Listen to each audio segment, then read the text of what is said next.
Mensaje del Arzobispo de Durango. Voz de la Arquidiócesis.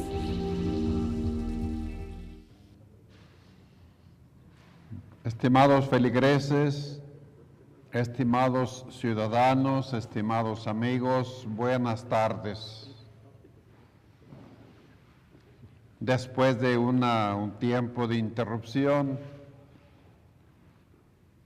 por atenciones hacia la ciudadanía, la feligresía, que también tiene derecho a ver y a disfrutar las emociones del fútbol. Estamos de nueva cuenta aquí a sus órdenes para explicar en primer lugar el tema de la palabra de Dios. Para ello nos detenemos en la primera lectura del profeta Isaías, que dice: como la lluvia y la nieve bajan del cielo y no regresan sin haber regado la tierra, sin haberla fecundado y hecho germinar, hasta que dé semilla para sembrar y pan para comer, así será la palabra que sale de mi boca. No volverá a mí sin resultado, sino que hará mi voluntad y cumplirá su misión. Comenta el Salmo 113 sobre los ídolos paganos. Tienen boca y no hablan. Esta sátira sobre los ídolos mudos subraya por contraste uno de los trozos más característicos del Dios vivo. Él habla a los hombres, se revela en el lenguaje silencioso de la naturaleza y de los signos creaturales.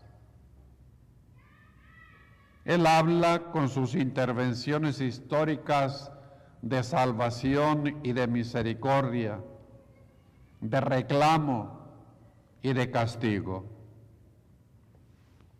Él habla en el Antiguo Testamento por medio de los profetas, sus mediadores privilegiados.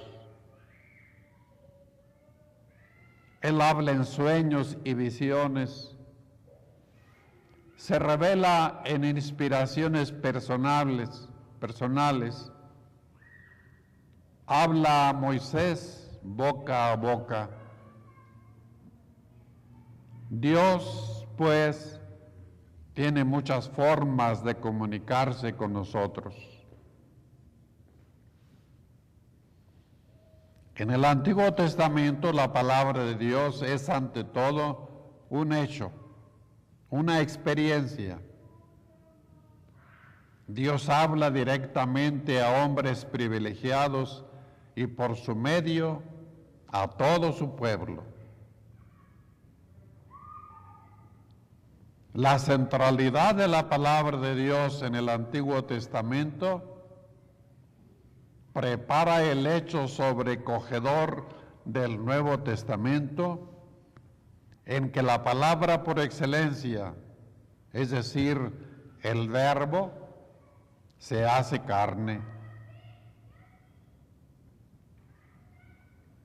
En la historia de la Iglesia, las épocas de actualización que siempre van sucediéndose unas a otras,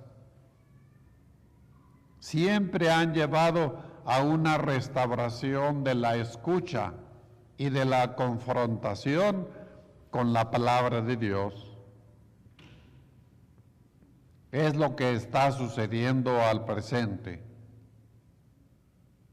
Lo prueba el fervor de los estudios provocados por el Concilio Vaticano II y lo confirma la reforma litúrgica que se esfuerza en retornar a la celebración de la palabra el lugar que le corresponde. También hoy, como en los tiempos de Jesús, la palabra convoca y congrega a la Iglesia en torno al Padre.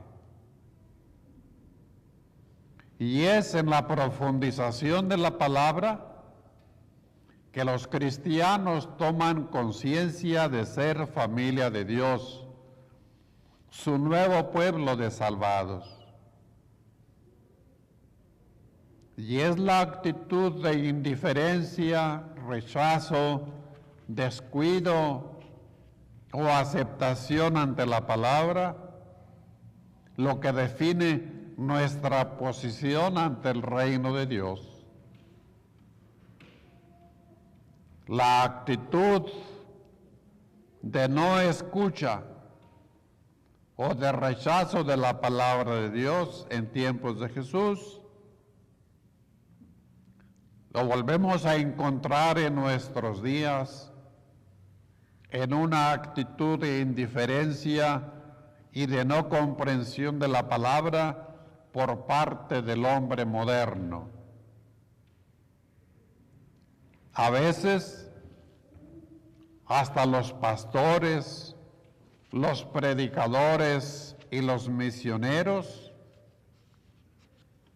damos la impresión de hablar un idioma extranjero al hombre de hoy. Los mismos cristianos tienen la sensación de una especie de divorcio entre la vida de todos los días y la palabra que se les anuncia en la asamblea eucarística en la misa dominical.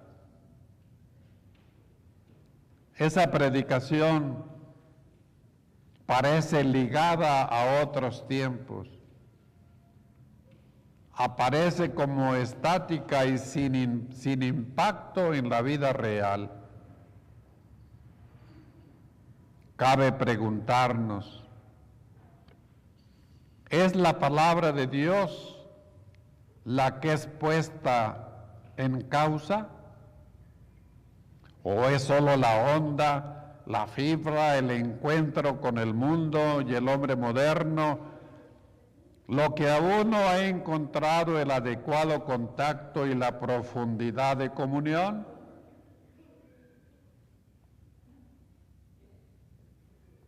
En el curso de los siglos de cristianismo, la teología de la predicación ha puesto el acento casi exclusivamente en la proclamación de la palabra. La palabra ha sido objeto de una predicación como datos que deben ser consignados y transmitidos fielmente como un depósito precioso. La vida del cristiano, su experiencia cotidiana han sido vistas como un terreno en que es sembrada la palabra. Pero la experiencia concreta de la vida no ha sido vista como interlocutora, ni siquiera como verdadera revelación de nuevos aspectos y significados de la palabra. Dios hablaba solo allí donde la palabra era proclamada.